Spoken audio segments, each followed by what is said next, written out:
What's up, my peoples? What's up, my people? You are now watching The Homeless Empire, and I am today's host, the lyrical genius, Black Titanium. And today's topic is going to be a various amount of topics. This first topic is going to be on the house nigga. See, because a lot of people know, especially militants, they sling that word around recklessly.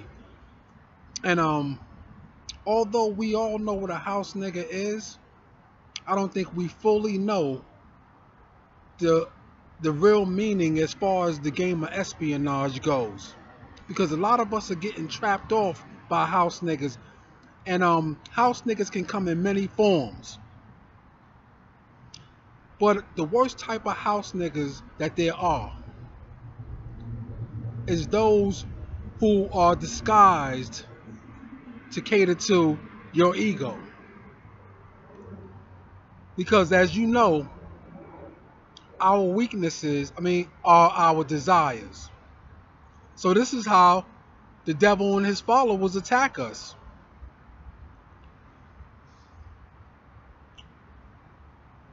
Therefore, I must give you the few ways that the house nigga is, the best way for a house nigga to attack you. The tactics that they have used on me and many other people to bring them down. Because it is really not hard to bring us down. It's really not hard to bring us down. Because basically, a lot of the times, due to the fact that we've been indoctrinated through the realm of self-hatred, we participate in our own destruction. So the enemy knows that when he sets the trap, that basically we're going to fall into it. Because like I said before, one thing that the devil and his followers know about man is that man can do great things in life. But one thing about man is that man cannot sustain his greatness. So I want to give you the tactics because I don't want you to run around paranoid, but I want you to thoroughly understand your enemy. It's just like Dr. Umar Johnson said. I know I always quote him in my videos. It's because I love the brother. You know what I'm saying? It's certain people in this life that you're going to gravitate towards, not to the form of worship, but to the form, because you know that they are your alike. And the fact is, I've listened to the man's videos, not to jump off track, but the fact that I know everything that he's saying is true because I've experienced a lot of the things that he's saying. We've experienced a lot of the things that he's saying. So, when you ignore logic, that means you're just a fool. When somebody displays logic to you and common sense, basically, and you choose to ignore it and you choose to go against it because it hurts, then that means you're just hurting yourself even deeper. But back to the essence of the conversation, I just wanted to give you a little example why I appreciate Dr. Umar Johnson. But the few tactics that they use in the game of espionage where the house nigga is concerned. One is the biggest one of all is the prototype. The prototype is the perfect copy to what you are.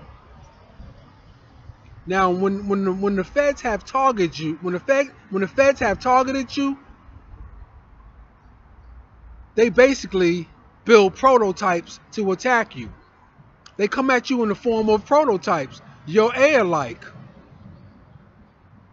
This is what you have to understand.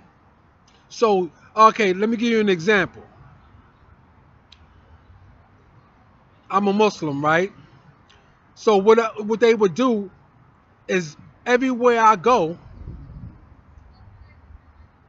they know that I got trust issues and I'm not trusting just anybody.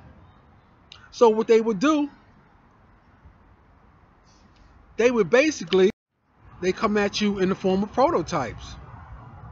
The very things that you like and you dislike, that's just how they will send the person. He will act like he has the same problems. Okay, everywhere I go, they know that I got trust issues. So what they would do, they know that they're gonna fuck over me. So what they would do, they would have a couple of house nigga Muslims standing on the sideline. So they'll send a bunch of Muslims. No, they'll have them standing on the sideline and they'll be watching. But they won't be for you. They'll be against you. Not because, like I said, not because they have to, because they make them participate in this game. I'm talking about the immigrants, Africans, Arabs. Because people in America tend to look up to them because they think that they're the real Muslims. They think because they know the language, they bringing it in the truest essence. But these are some of the biggest sellouts in the world.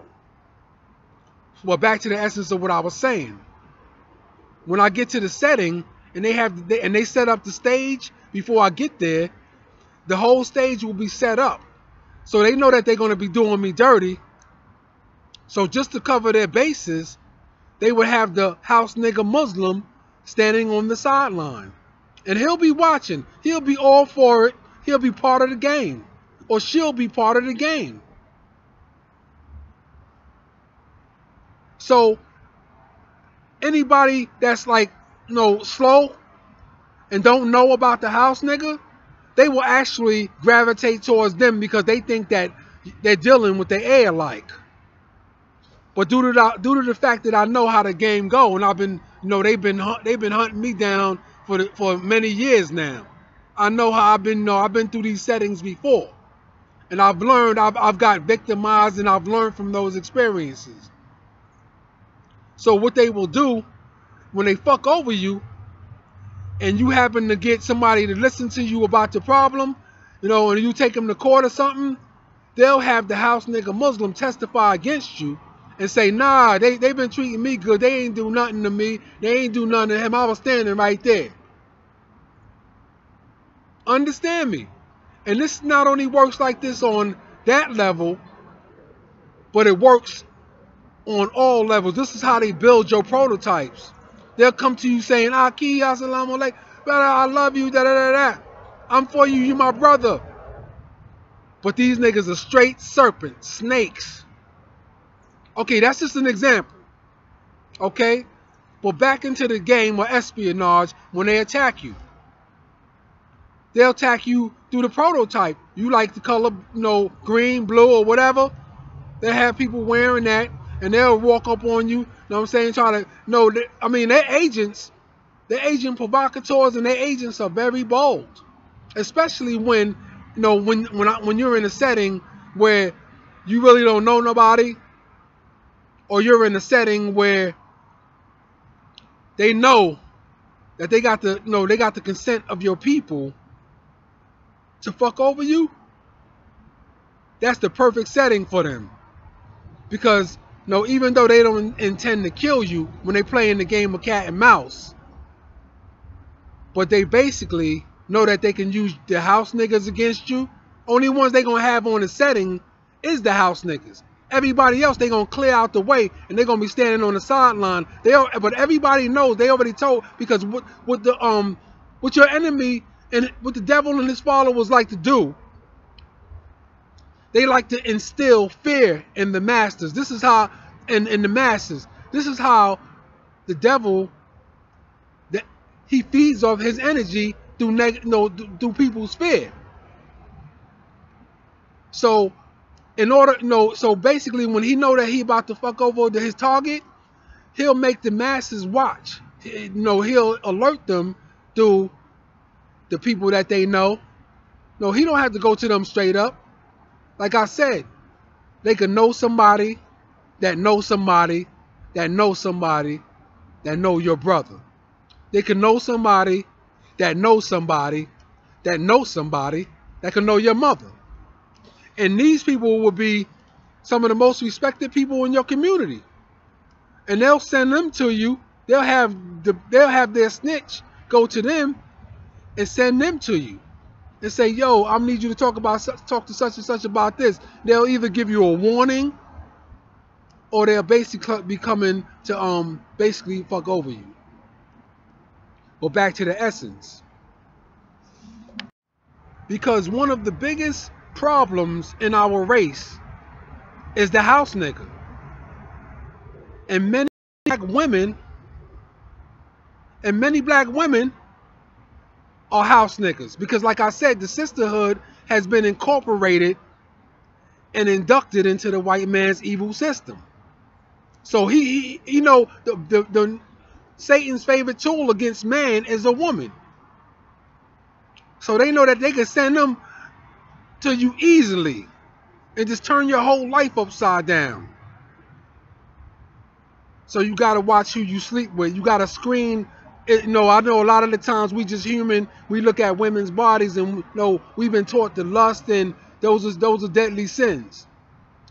But back to the essence. No, this is how they. No, we gotta. This is the problem of our race. We have too many house niggas that standing in line 1,000 miles long.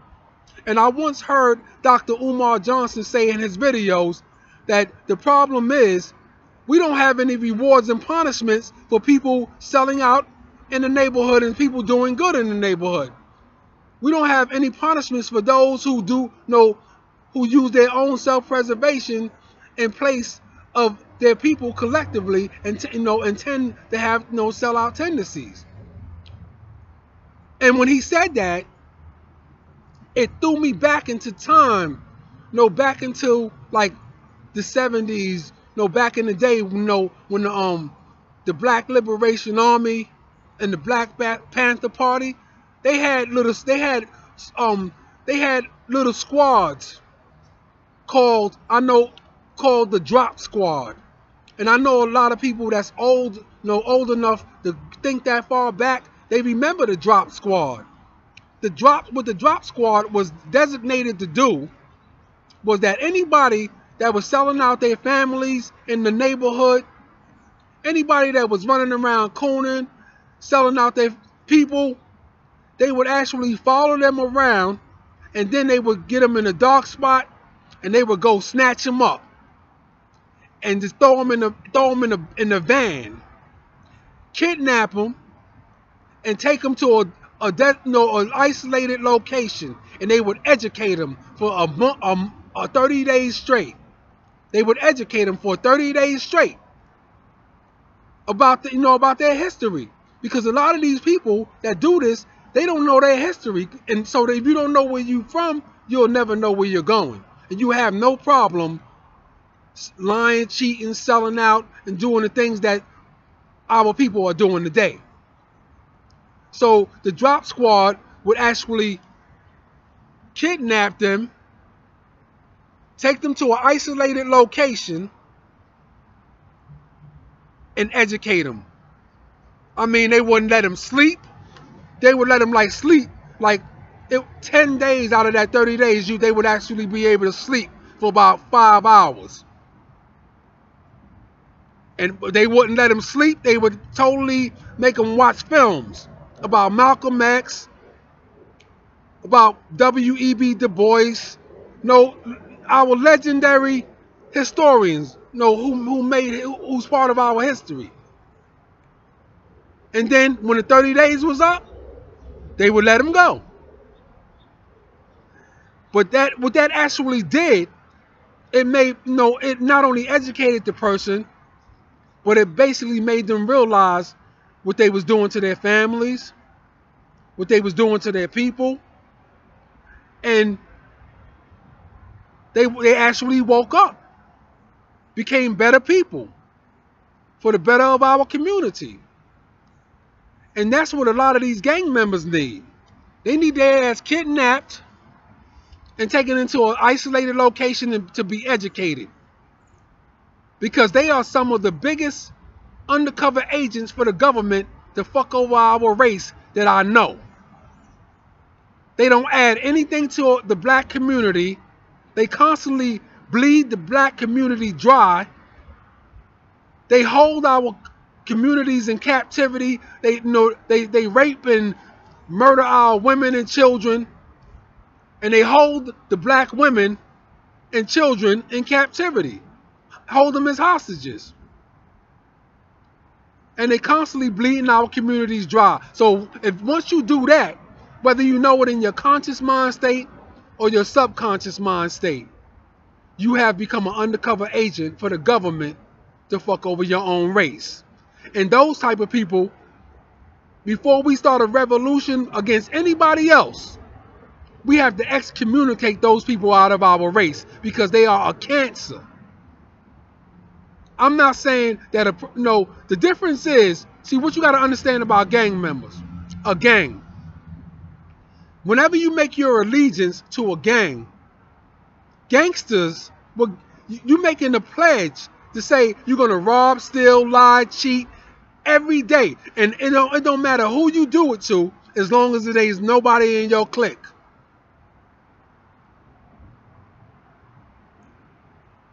And that's why gangs are one of the worst thing that ever happened to black people.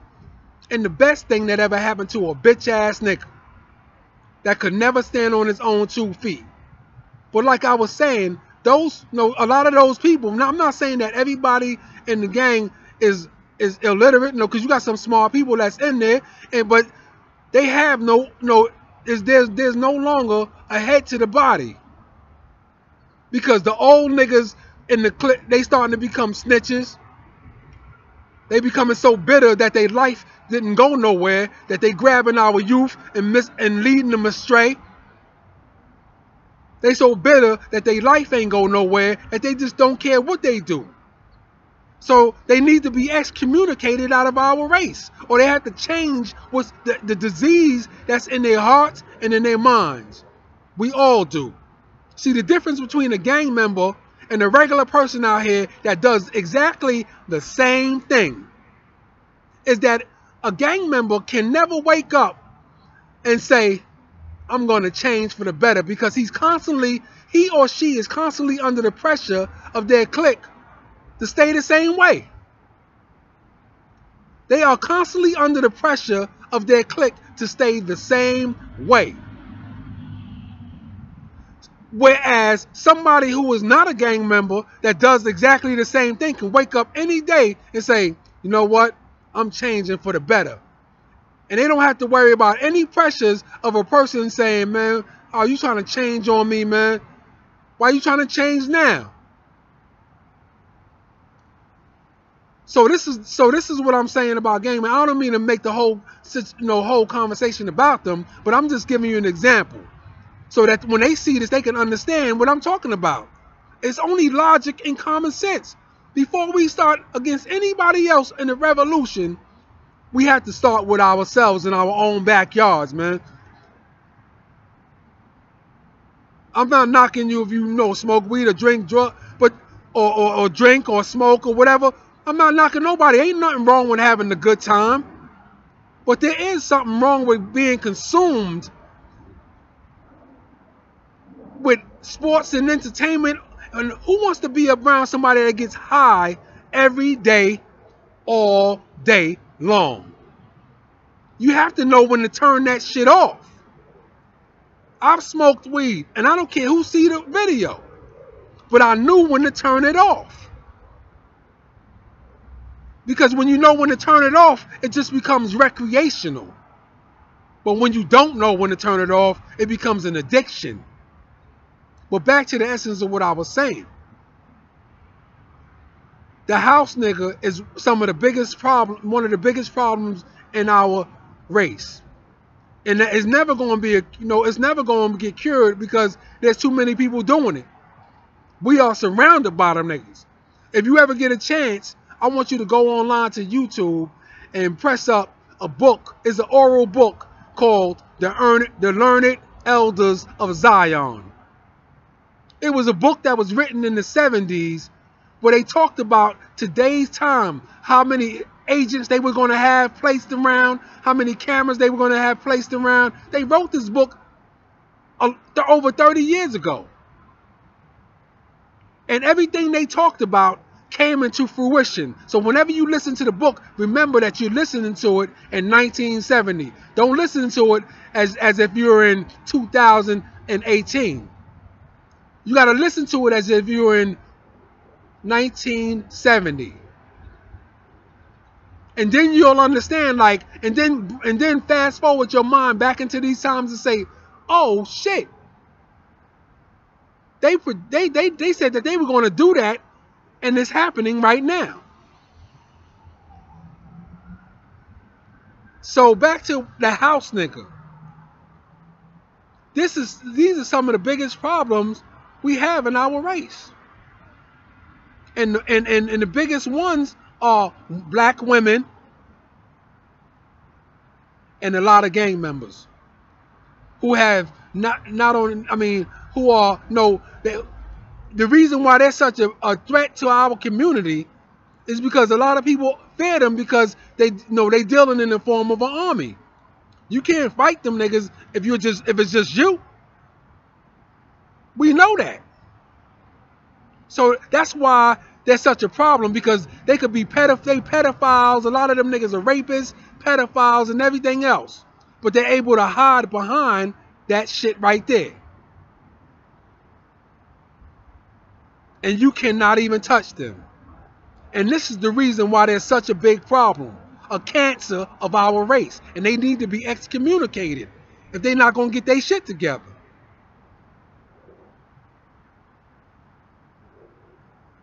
But like I was saying, when the feds send them niggas all the time. They send this is how they send their agents, in the form of a prototype.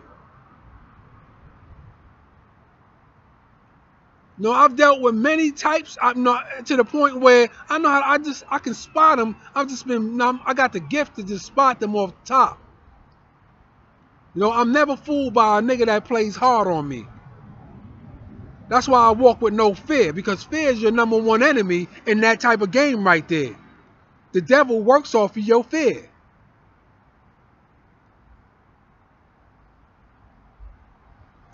But my thing is, I want to raise a little awareness about this situation.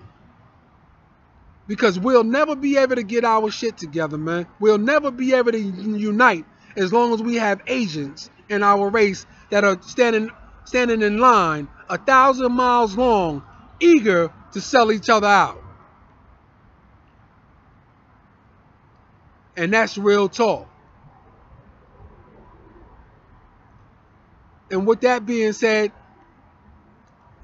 you are watching The Homeless Empire. And I am the lyrical genius, Black Titanium, and your host. Hit that subscribe button, man, and start the process of curing your self-hatred by hitting the subscribe button, by hitting the like button. You don't have to be scared, stop hating on your people. This is the form of self-hatred. Whenever you see somebody, whenever you see somebody of your color who got bigger strengths and better qualities, it makes them lash out when you're dealing with self-hatred. Because when they're dealing with self-hatred, they really want what you have at that moment, or they really want to be you at that moment. I've had people with cars, houses, money, and everything else hate on me, and I don't even have a pot to piss in. You know why? Because when you have better strengths and better qualities that money cannot buy, it makes them jealous and envious. So like I said, start your process today by hitting the subscribe button and hitting the like button. And you are watching The Homeless Empire, and I am your host, the lyrical genius, Black Titanium. And until the next time, peace. I'm out.